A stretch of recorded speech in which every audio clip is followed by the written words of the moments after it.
आप थोड़े shell shocked लग रहे हो। ये कांग्रेस पार्टी ने क्या कर दिया, कैसे कर दिया? हाँ, अच्छा इसी के कारण है ये। अच्छा अच्छा, ज्यादा लोग आ गए। Okay okay. नहीं देखिए, आज हम बड़ी इंपॉर्टेंट चीज के बारे में आपको कहना चाहते हैं। पहली बार हमने नोट किया कि चुनाव के समय प्रधानमंत्री ने, होम मिनिस्टर ने और फाइनेंस मिनिस्टर ने स्टॉक मार्केट पर टिप्पणी दी। प्रधानमंत्री ने 2-3 बार, 4 बार देश को कहा कि स्टॉक मार्केट तेजी से आगे बढ़ने जा रही है। होम मिनिस्टर ने सीधा कहा कि 4 जून को स्टॉक मार्केट आसमान में जाएगी, लोगों को खरीदना चाहिए। और यही मैसेज फाइनेंस मिनिस्टर ने दिया। फर्स्ट, ये आज थोड़ा हम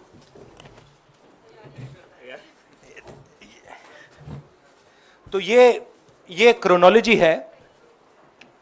अमित शाह कहते हैं बाय शेयर्स बिफोर 4 जून। 19 में नरेंद्र मोदी जी कहते हैं stock market will break records on June 4। फिर 28 मई को रिपीट करते हैं। 1 जून मीडिया झूठे एग्जिट पोल रिलीज करती है। बीजेपी का ऑफिशियल जो इंटरनल सर्वे था वो उनको 220 सीट दे रहा था। तो ये इंफॉर्मेशन बीजेपी के लीडर्स के पास था। इंटेलिजेंस एजेंसीज ने 200 और 220 के बीच में सरकार को बताया था कि उनकी सीट्स आ रही हैं। 3 जून को स्टॉक मार्केट सारे रिकॉर्ड तोड़ देता है और 4 जून को खटाक से स्टॉक मार्केट अंडरग्राउंड चला जाता है। अगला स्लाइड दिखाइए जरा। ये देखिए, 31 मई massive stock activity, more than double what was there on 30th, more than double what was there on 29, 28. ये अनोमली देखिए। ये कौन लोग हैं? ये वो लोग हैं जो जानते हैं कि कोई ना कोई घपला हो रहा है। हजारों करोड़ रुपए यहां पे इन्वेस्ट हुए हैं, फॉरेन इन्वेस्टर्स ने इन्वेस्ट किए हैं। और उसके बाद 30 लाख करोड़ रुपए का लॉस होता है। किसका लॉस होता है? रिटेल इन्वेस्टर्स का लॉस होता है। तो ये जो आप देख रहे हैं हिंदुस्तान की स्टॉक मार्केट की हिस्ट्री का सबसे बड़ा स्कैम है। और इसके बारे में हम कुछ सवाल पूछना चाहते हैं। पहला सवाल, why did PM and HM give specific investment advice to the 5 crore families investing in the stock market? Is it their job to give investment advice? Second, why both interviews were given to the same media house owned by the same business group which is also under SEBI investigation for manipulating stock market? Third, what is the connection between the BJP, the fake exit pollsters and the dubious foreign investors who invested 1 day before the exit polls were announced and made a huge profit at the cost of 5 crore families? We demand a JPC into this. We are absolutely convinced that this is a scam. Somebody has made thousands of crores of rupees at the cost of Indian retail investors, and the Prime Minister and the Home Minister have given an indication to buy.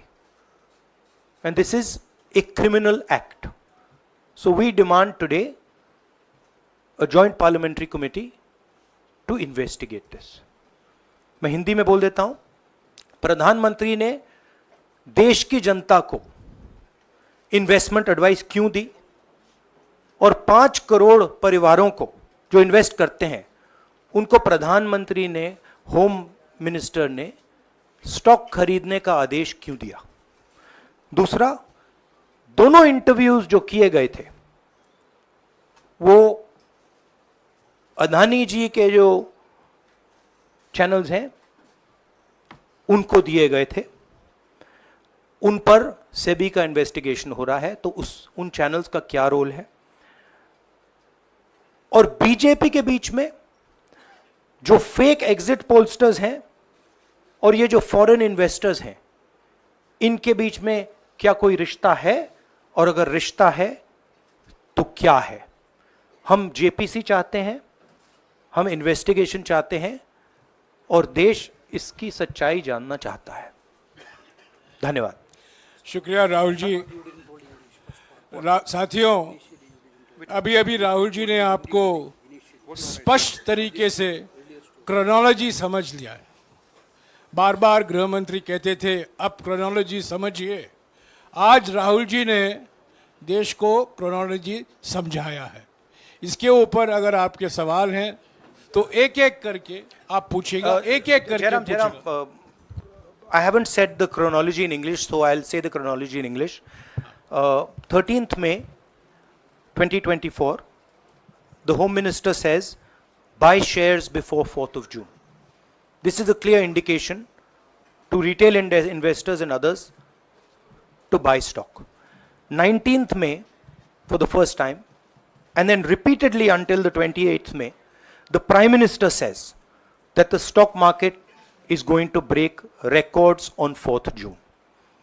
Finally, on 1st June, completely fictitious exit polls are released. These investors are given a completely wrong impression.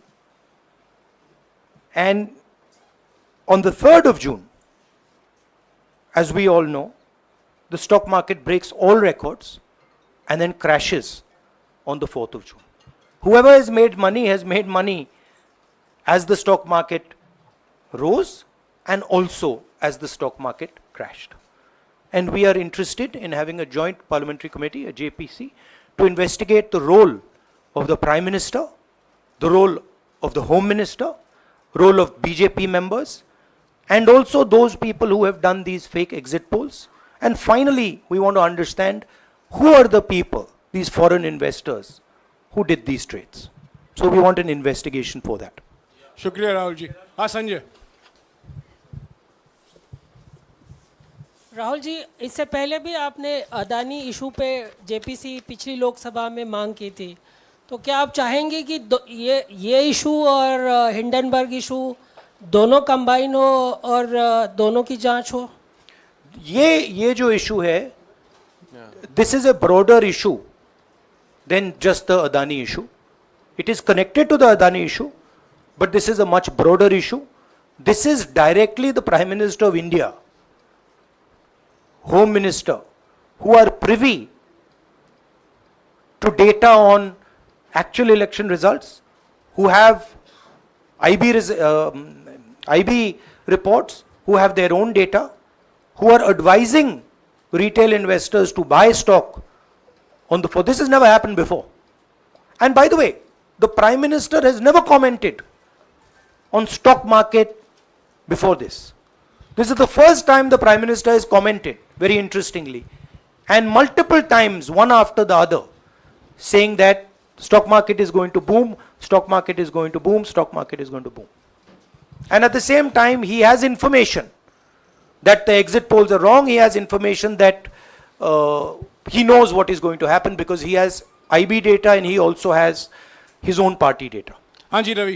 Rahul ji, मेरा सवाल यही है कि जी news ने भी ये सारी चीज़ बताई है जनता को कि कई चैनलों ने मिलकर ये सब चीज़ किया है, जिस तरह से एग्जिट पोल करके लोगों को गुमराह किया है, जिस तरह से शेयर बाजार में सारा कुछ हुआ है, जी न्यूज़ ने भी इस मामले को उठाया है और बताया है। और आपके कहने का सीधा अर्थ है कि अडानी को इसका फायदा उठाने के लिए किया गया है? नहीं, मेरा कहने का ये अर्थ है कि उसमें अदानी इन्वॉल्व हो सकता है, मगर ये अदानी से बहुत बड़ी चीज है। इसमें बीजेपी के सबसे बड़े नेताओं ने कहा है, रिटेल इन्वेस्टर्स को मैसेज दिया है कि आपको स्टॉक खरीदना चाहिए। उनके पास इंफॉर्मेशन थी कि एग्जिट पोल्स गलत हैं, उनके पास इंफॉर्मेशन थी कि बीजेपी को फुल मेजॉरिटी नहीं मिलने वाली है, और वो जानते थे 3 जून को और 4 जून को क्या होने वाला है। कितने का 30 लाख, कितना 30 लाख करोड़ का नुकसान हुआ है, कितने का 30 लाख करोड़ रुपए का नुकसान हुआ है, और हजारों लाखों करोड़ रुपए का चुने हुए लोगों को फायदा हुआ है। और हम इंक्वायरी चाहते हैं प्रधानमंत्री पर, होम मिनिस्टर पर, जिन्होंने एग्जिट पोल किया उन पर, और ये जो फॉरेन इन्वेस्टर्स हैं उन पर। हाँ शेमिन,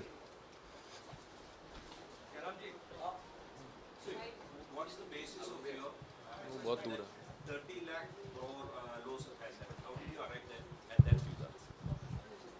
Do you want to explain? This is based on the value, market value of all the companies the day before the results came, and the market value of the stock market of all the companies at the end of the day on results. हाँ संजीव, एक minute Sanjeev. Rahul ji, you've talked about, are you alleging the involvement of the Prime Minister and the Home Minister? Yes. And whose money is it? Yes, Are you that, saying that is it what I their am money? saying. I am saying that people very high up in the BJP have carried out this scam. I am saying they had partners who carried out these exit polls. We would like to know if these exit polls were actually carried out, if people were actually sent out, and we'd also like to know the methodology of these polls. We'd like to understand who these investors are. We have some sense of who these investors are. So we are not just speaking out of the air. We are confident that if an investigation is done, interesting things will be revealed. And we think the Prime Minister and Home Minister are directly involved in this. हाँ Siddharth, companies की भी आपको लगता है जांच होनी चाहिए जिनके शेयर बहुत अप गए, जिनके सबसे ज्यादा शेयर खरीदे गए और जिनके शेयर उसके बाद में बीच में बेचे भी गए, तो उन कंपनीज का भी को भी इस दायरे में आना चाहिए, आपको लगता है? हमारा कहना है कि यहाँ पे बड़ा क्लियर है कि स्कैम हुआ है। प्रधानमंत्री ने डायरेक्टली कहा है, होम मिनिस्टर ने डायरेक्टली कहा है, इंडिकेट किया है जनता को कि स्टॉक मार्केट ऊपर जाएगी। होम मिनिस्टर ने तो साफ कह दिया कि खरीदना चाहिए। और जब प्राइम मिनिस्टर और होम मिनिस्टर और फाइनेंस मिनिस्टर ऐसी बात करते हैं तो उसका रिएक्शन आता है, लोग उसको बिलीव करते हैं। तो बिल्कुल क्लियर है कि इन 3 लोगों ने कहा है। यह भी क्लियर है कि इनको मालूम था कि रिजल्ट 400 का नहीं है, 300 का भी नहीं है। तो यह हम पता लगाना चाहते हैं, उसमें आप जो कह रहे हो वो भी शामिल है। राहुल जी, ब्रह्म प्रकाश दुबे, इंडिया डेली लाइव से। मेरा सवाल यह है कि जो आपने बताया है इतना बड़ा स्कैम है, पहले भी आपने कई मामले उठाए हैं, जेपीसी की मांग पहले नहीं मांगी गई है, तो क्या आपने कहा ये आपराधिक मामला है, क्या कोर्ट में जाएंगे या पुलिस में शिकायत दर्ज करेंगे, क्योंकि आप कह रहे हैं बहुत बड़ा घोटाला है ये? नहीं भैया, मैंने अभी आपको शिकायत दर्ज करेंगे क्योंकि आप कह रहे हैं बहुत बड़ा घोटाला है ये? नहीं भैया, मैंने अभी आपको बोला हम जेपीसी डिमांड कर रहे हैं, इन्वेस्टिगेशन डिमांड कर अगर रहे नहीं मांगते तो पुलिस में, कोर्ट में जाएंगे? जो भी करना है करेंगे, बट हम आपको ये इंफॉर्मेशन दे रहे हैं कि ये जो हुआ है ये नॉर्मल चीज नहीं है। इसमें प्रधानमंत्री ने इंडिकेशन दिया है, होम मिनिस्टर ने इंडिकेशन दिया है, फाइनेंस मिनिस्टर ने इंडिकेशन दिया है, अदानी जी के चैनल्स के थ्रू इंटरव्यूज किए हैं, और फाइनली लोगों ने इन्वेस्ट किया है, लोगों ने फाइनेंशियल एक्शन लिया है, कंपनीज ने शेयर खरीदे हैं। इसी विषय पर एक मिनट इसी विषय पर, इस स्टॉक मार्केट घोटाले पर ही हम सवाल ले रहे हैं। मौसमी, इसी विषय पर कीजिएगा बस। एक मिनट, आ रहा हूँ यार, एक मिनट, राहुल जी, एक करके आ रहा हूँ यार। राहुल जी, हम लोग ने पहले भी देखा है कि आप लोग ने कई बारी जब सेशन होता है तो सत्ता पक्ष और विपक्ष आमने सामने होता है, जेपीसी की मांग होती है और सेशन पे सेशन वॉश आउट हो जाते हैं और जनता का पैसा वेस्ट होता है। तो क्या आपको ये तो लगता है बीजेपी की लाइन है।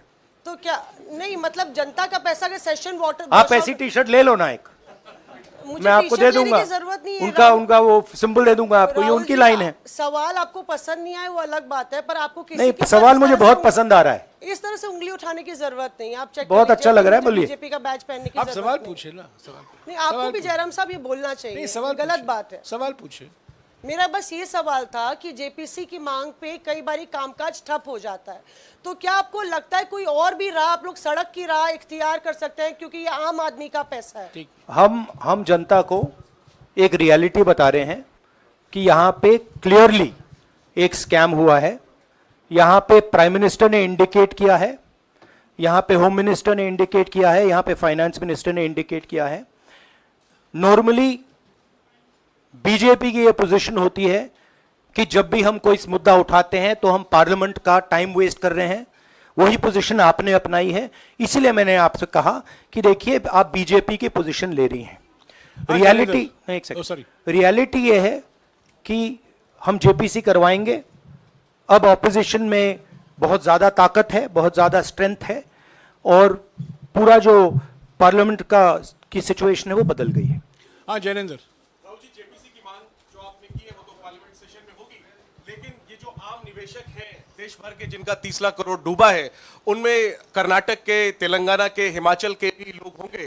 तीनों राज्यों में आपकी सरकार है, क्या राज्य की जो जांच एजेंसी है उसके जरिए आप जो उन राज्यों के निवेशकों का कम से कम पैसा डूबा है, ये जो आप पूरे नेक्सस की बात आप कर रहे हैं, गुमराह करने की बात कर रहे हैं, क्या वहां से कोई कार्रवाई की हम उम्मीद कर सकते हैं? सोचा जा सकता है, बट ऐसी चीज के लिए शायद जेपीसी सही औजार होगा।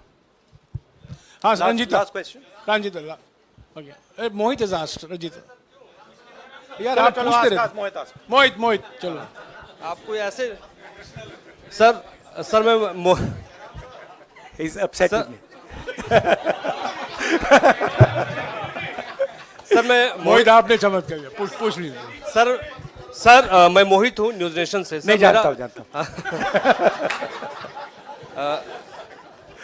सर लगातार पिछली घोटालों में भी आपने जेपीसी की बात की थी, आपने हर जांच की बात की और ये एक बड़ा घोटाला सामने आया, इसमें भी आप जेपीसी की मांग कर रहे हैं। कितनी उम्मीद है कि ये लोग जेपीसी की ये लागू करेंगे? आपको क्या लगता है कि ये जेपीसी लागू करने वाले, अगर नहीं करेंगे फिर क्या करेंगे आप लोग? नहीं, हम प्रेशर लगाएंगे, डालेंगे, बट मुझे लगता है कि जो पहले राजनीतिक सिचुएशन थी, जिस इम्प्यूनिटी के साथ प्रधानमंत्री पहले काम करते थे, मुझे लगता है वो अब खत्म हो गया है, तो दूसरा नतीजा आएगा। राहुल जी, ये आखिरी है क्या और दो लेंगे? ये आखिरी है, आखिरी नहीं, आखिरी हो गया, इन्होंने कह दिया आखिरी। ओके रंजीता।